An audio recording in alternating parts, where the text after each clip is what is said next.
welcome to Dreametive YouTube Channel, and this is Aishwarya. This is the part 2 of the part 1 video where we talked about how we can automate the AWS EC2 instances using the Crontab.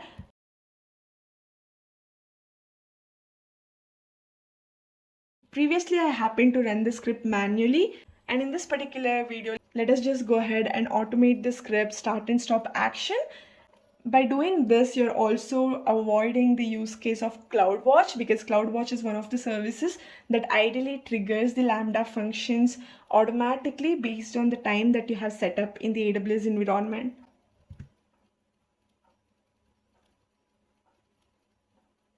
So here, Crontab-e, as the cronny is already installed, I would want to start my instance at 9 a.m. and stop it by 6 p.m. So this is the cron job, and you would need to convert your time zone to UTC whenever you set the cron job. And this would be the path. Let me just edit the path, home/EC2 user. And the same would go here. Let me just copy this both. Let me just copy and paste it.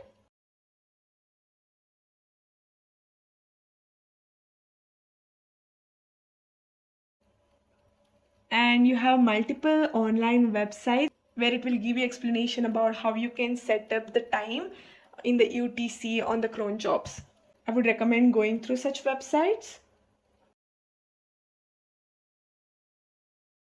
Based on the time that you have set, the Crontab will automatically run this particular script. In my case, let me say I'm running. Let's say I cannot wait until the next morning to show up. So here, if you notice, I've changed the target instance to the running instance. And since I would be running this script, and it will itself stop the machine as it is running. So this is one of the bad thing to do it. If the machine would go to the stop state, then the script wouldn't be executed because the machine itself is stopped.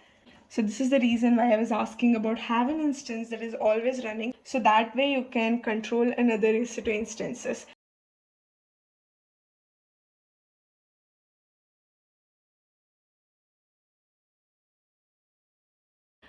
So now that it is stopped, it cannot start itself. So that way I'm going to be ending this video. For that, if you just notice, it says the system will power off now, because we are asking this particular machine to go to a stopping state for which the script cannot do the start instance activity anymore. So now we only have one of the instance running, that is stop and start instance. I'm just going to go ahead and terminate this 2 of the machine as the YouTube video is over for now.